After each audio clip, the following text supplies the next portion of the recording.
प्रहलाद भगत भी एक ऐसे पिता के जन्मा था जो कति नास्तिक और खुद भगवान बना बैठा था, लेकिन वो पिछले संस्कार का बालक था। कभी इसी जन्म में उसने भक्ति की थी, वो भक्ति की अब तभी तक कसक उसमें थी। राक्षस परिवार में भी जन्म लेकर उसमें भक्ति की आस्था थी, तो पिछले जन्म का पुण्यकर्मी प्राणी था। और उस पिछले पुण्य से ही उसकी कबीर परमात्मा ने ही नरसिंह रूप धारण करके उसकी मदद की थी। इन विष्णु वैष्णु का व्योत नहीं था। अब धीरे धीरे आपके प्रकाश में आएगी सारी कहानी।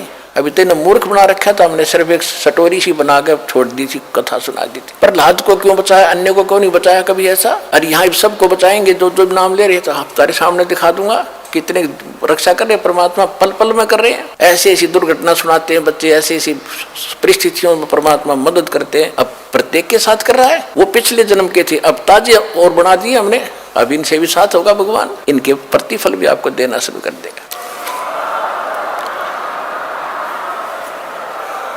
तो प्रहलाद कच्चा पक्का था। प्रहलाद के पिता ने बचपन से तो भगवान की भक्ति करता था, लेकिन विष्णु का पुष्प जैसे भी सुना ज्ञान किसी ऋषि से, नारद जी ने उसको गर्भ में शिक्षा दे दी थी, जो वो गर्भ में था माँ के। उसके आधार से वो विष्णु जी का पुजारी बन गया। और विष्णु का दुश्मन हिरण्यकशिपु उसका पिता, उसने ब्रह्मा की भक्ति करके शक्ति प्राप्त कर ली, थोड़ी बहुत सिद्धि शादी उस हल्दी की गांठ से पंसारी बन गया कि मैं ही खुदा हूँ, सुबह मरूँ ना शाम मरूँ, आशीर्वाद ले लिया, पशु से मरूँ ना पक्षी से मरूँ, अमर मान लिया अपने आप को। इस कारण से उसने अपने बेटे से कह दिया कि विष्णु का नाम नहीं लेगा, भगवान की भक्ति नहीं करेगा।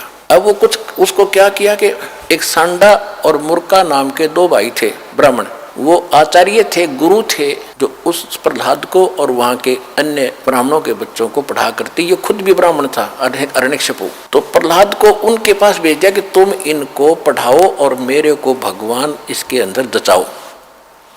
तो उस समय प्रहलाद कच्चा पक्का सा हो रहा था कि भी हो सकता, ये भी हो सकता। रोज देखो, एक झूठ ने 100 बार सुन ले तो वह सच्ची सी बन जाती है। इसी स्थिति में परमात्मा ने उसको फिर दृढ़ करना था। वो बिल्ली रो रही थी और कुमारी भी रो रही थी, और प्रहलाद उसी रास्ते से अपने गुरु उस पाठशाला में जा रहा था, सांडा मुर्का वाली पाठशाला में। जब वह माई रो रही थी, बिल्ली का तो उसने नहीं ध्यान दिया क्यों रो रही है। उस कुमारी से पूछा कि माई क्यों रो रही हो आप, बताओ। उसको पता था राजा का लड़का है, बताऊंगी कि महाराज मेरे से गलती बन गई और इस बिल्ली के बच्चे अंधेरे में और किसी मटके में चले गए कच्चे में, अब इसमें आग भयंकर लग गई है, आग चल पड़ी है। पहले कहते हैं ये जो आवा था 1 महीने में पका करता था, और फिर क्या हुआ तो उसने बताया कि 1 महीने तक कभी को छेड़ नहीं सकता, इतनी अग्नि होती है इसमें। तो माई ने, उस प्रहलाद ने पूछा फिर आप कैसे रक्षा करोगे?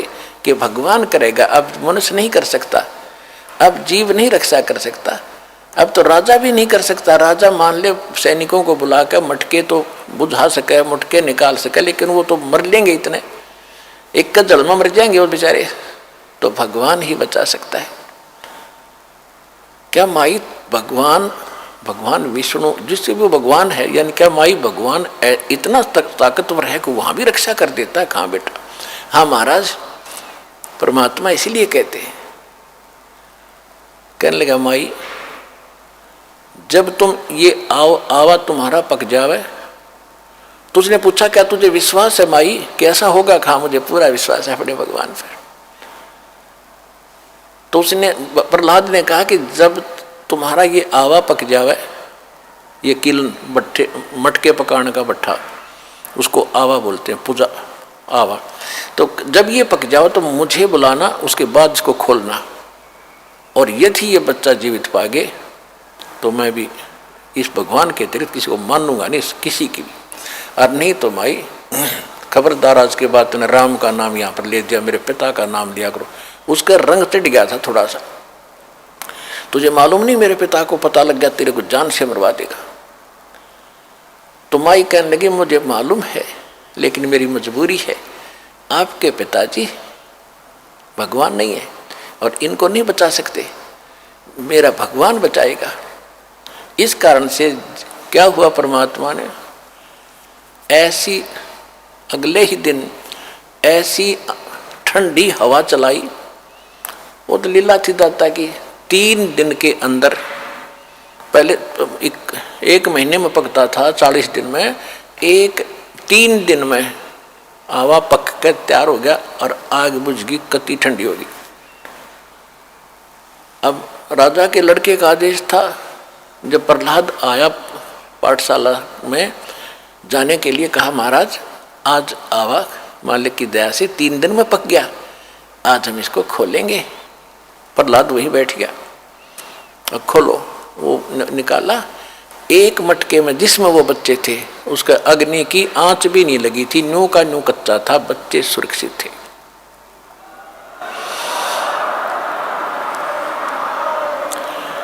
तो उस दिन से प्रहलाद को दृढ़ विश्वास हो गया कि सचमुच भगवान ही कर सकता था, मेरा पिता यहाँ कोई का कोई रोल नहीं था। जो बेशक राजा है और बेशक ये भगवान कहता। तो उसके बाद सांडा मुर्का को भी उसने कह दिया था कि गुरुदेव आप गलत गाइड कर रहे हो, मेरा पिता भगवान नहीं है, भगवान तो भगवान ही होता है, मैं उसी की भक्ति करूंगा। उसके बाद फिर पिता पुत्र की ठनगी थी। हाय हाय,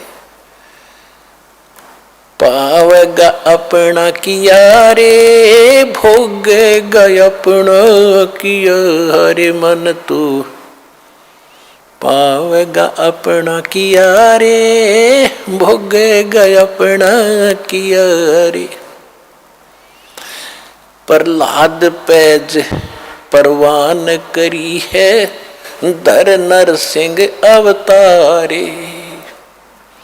प्रहलाद पैज परवान करी थी, धर नर सिंह अवतारे।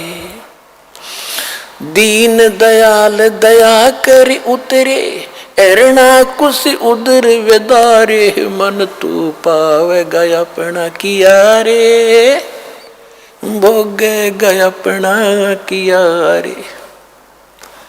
गरीबदास साहिब जी को परमात्मा कबीर जी मिले थे, गांव छुड़ानी, जिला झज्जर, हरियाणा में। ये किसान थे, जाट थे, खेतों में बहुत बड़े लैंड लॉर्ड थे, 1500-1600 एकड़ जमीन थी और वहाँ अपने खेतों में पाली गए हुए थे, गौवें चरा रहे थे। वहाँ सतलोक से परमात्मा अपने विधान अनुसार कबीर जी जिंदा महात्मा के रूप में आकर उतरे थे। वहाँ एक कुंवारी गायों का दूध पिया था दाता ने, कबीर भगवान ने अपने आशीर्वाद से कुंवारी गाय ने दूध दिया बछिया ने, और वो पिया था, वहाँ का दूध नहीं पिया था। फिर गरीबदास जी को प्रथम मंत्र देकर सतलोक लेकर गए थे, सारा कुछ दिखा के गरीबदास जी को वापस छोड़ा था, पूरे ज्ञान योग से परिपूर्ण कर दिया था। तब उसने कहा था कि प्रहलाद पैज परवान करी। प्रहलाद ने तो दृढ़ता कर ली थी, प्रतिज्ञा कर ली थी कि मैं भगवान की भक्ति करूंगा, हिरण्यकशिपु की नहीं करूंगा। बाप तो है लेकिन भगवान नहीं है। कहते उसकी जो पैज थी, प्रतिज्ञा थी, उसको परवान करना यानी उसको सिरे चढ़ाया, उसकी रक्षा की, उसको सफल बनाया। और दीन दयाल कबीर भगवान दया कर उतरे, वहां से अवतरित हुए ऊपर सतलोक से, और हिरण्यकशिपु उदर विदारे, हिरण्यकशिपु का पेट पाड़ के आंत काट दी बाहर, नरसिंह रूप बना के। अपनात्मा ये है तत्व ज्ञान। अब धीरे धीरे आपका कत्ती देखो, वो जूठा फेट हो रहा था, वो तो नकली पेंट था, अब ये रेग मार लगा रहा दास साथ में, और ये असली पेंट ही बोगा अपने, और ये कभी नहीं उतरेगा, ये फेड भी ना होता फिर सदा एक सा ही रहेगा।